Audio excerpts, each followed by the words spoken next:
Hi guys, welcome back to my channel. I'm Sam. Today I want to talk about how to repair a bad relationship with your boss. Now, over the years as a career coach, I've had the privilege to meet many job seekers and help hundreds of candidates on their job search. I noticed whenever a job seeker is looking to leave a company, 9 out of 10 times, the reason is because they got fed up with their manager. Like, he thinks I'm not adding value, she doesn't know I work really hard, or I can't stand his micromanagement. We all know it's our responsibility to manage our own career, right? And that includes taking yourself out of toxic environments and find a place where you feel comfortable and respected by your colleagues. But what I noticed a lot of the times, these job seekers have only spent around 6 months to 1 year in these companies. So I asked them, okay, I get it, but how do you know your boss is feeling like this? Did you talk to your boss about it? And they would say to me, I don't know, I just felt this way. I guess it's probably better if I leave. My point is, why are you giving up so easily when you are really just guessing how your manager is thinking about you? And the truth is, bad managers are everywhere. They're in every industry, they're in every company, and even if you go to a new company, chances are you will meet the same type of people anyway. If every time your solution is to get away or to resign, you will find yourself looking for a new job every year, and you know it doesn't look good on your CV or resume, right? So I want to share this advice with you on how to repair a bad relationship with your manager. Give your manager a chance, give yourself a chance to talk these through. Hopefully, it will smooth things out with your manager and make your life easier, so you don't have to leave the company. And if you're ready, let's get going. First of all, a lot of you may ask, is it even possible to mend a bad relationship? Especially if this person is someone who always thinks they have authority or power over you. And you guys also have spent some time working together already. They probably have certain view or perception about you already. Is it even possible to change that? Well, my view is a lot of times bad relationships are created as a result of miscommunication. And this don't just mean the word we say to each other, it also includes the words we don't say to each other. And because as employees, we tend to not speak up about our feelings. So whenever we feel attacked, we tend to just take it in and not speak up. And over time, we start to accumulate more and more of those bad feelings, resentments, and it becomes like a ticking time bomb. Eventually, one trigger will make you go, okay, I'm done, I'm out of here. But the problem is not that you have a bad manager. The problem is you never gave yourself an opportunity to work through those issues. Building any relationship takes time, and people are able to have lasting relationships not because they never argue. In fact, they probably argue more than you think, but because they work through their issues. And it's because of those iterations of disagreement, argument, revealing, understanding, and compromising, they're able to have lasting relationships. And this process can take years. So try to work through those issues and treat looking for a new job only as the last resort. And I think over time, you will also learn to become tougher and more resilient in the process. So, how do you actually mend your relationship then?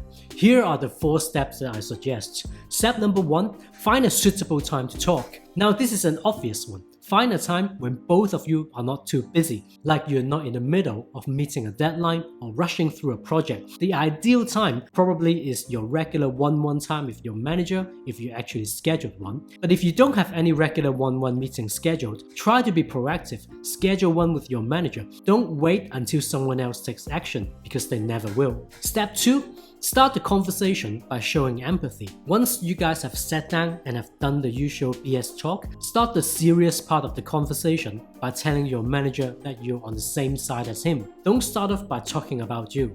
When you start any conversation by making it about you, your manager will immediately lose interest, and worse, they will immediately up their defense. So in the first 5 minutes, there's already no room to talk or to compromise. So try to start off by saying something like, I understand you're trying to create results, satisfy clients, or try to get things done, or whatever that may be. Is there anything that you think could be done better? Ask them open-ended questions. Let them talk. And then the next thing you should do is to shut up and listen. Show them you're on the same side, help them open up, and at the same time, lower their defensive wall. Step 3, tell him or her incidences where you felt there's an aggression and how it is impacting work. So hopefully, if your manager is not as bad as you previously guessed, they actually want to establish a better working relationship with you. And you will feel that depending on how much they open up their mind and tell you exactly what they think. Now it would be a good time to give specific examples of where they have gone over the line. For example, you could say, "No, thank you for telling me what you think.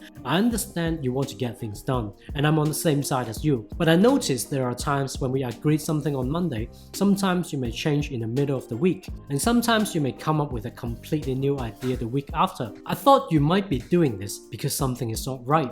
So I want to understand from your perspective if there's something we're missing in the equation, or if you're having some concerns that's causing you to have those direction changes like this. You want to point out that actions are causing undesirable working conditions, but you're not saying they're plain wrong. You just want to understand what is causing this. So you want to ask good questions like, is there something on your mind? Or what are your concerns? And here is what might happen next.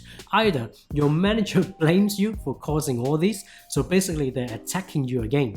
But I want you to stay objective, control your emotions. Don't change the conversation into defending or justifying yourself. Or they don't say you are the reason, instead they say it's something out of their control, or they tell you there's genuine concerns.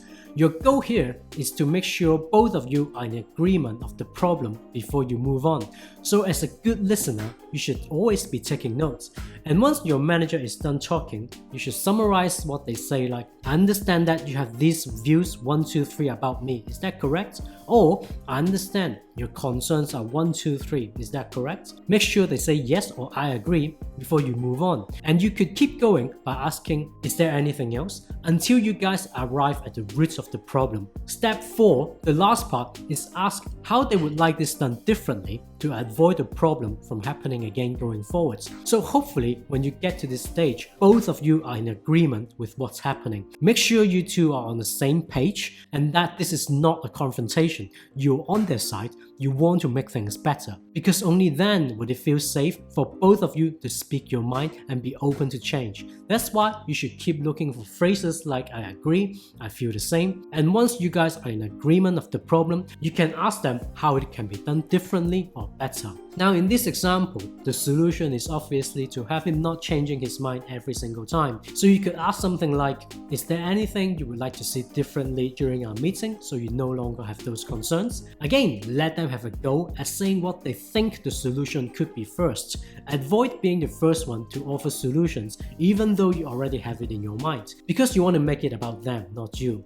So they may say something like, "Maybe if I see X, Y, and Z, or if you do 1, 2, and 3, I'll feel better about the work." And then you could say, "I understand now. So if I do X, Y, and Z during our weekly meeting, you would be okay and this would alleviate your worries. Is that correct?" Again, what you're looking for is words like yes or "I agree." Make sure you two are in agreement before you move on. And avoid a situation where you offer a solution but actually the manager don't agree, and that will mean you guys will continue to go into circles. Hopefully you guys can agree a solution, and hopefully once you do what's agreed, it will improve the way you and your manager work together, and in turn improve the relationship between you two. So here is how I would go about repairing a bad relationship with the manager. I'm sure it will take a few iterations for you guys to improve your relationships, but don't give up. The goal is not to change their personality or to change their perception about you. The goal is to change how you guys work together to reduce work friction. I'm sure the process of talking to your manager will seem very scary because you're confronting him in a way and tell him you're not happy about his or her actions. Hopefully, you actually have a good manager. They also acknowledge things could be better and they actually make an effort to change rather than asking everyone else to accommodate them. But I'm sure there are just plain bad managers because, as I said, there are plenty of them in every industry, in every company. In which case, you could then make a decision on whether you should look for a new job, but at least you tried. So even if you're unsuccessful at mending the relationship, the process will still make you more mature and more resilient as a person. Thanks for watching this video. If you like this video, please give it a like and subscribe, and I will see you in the next one. Thanks.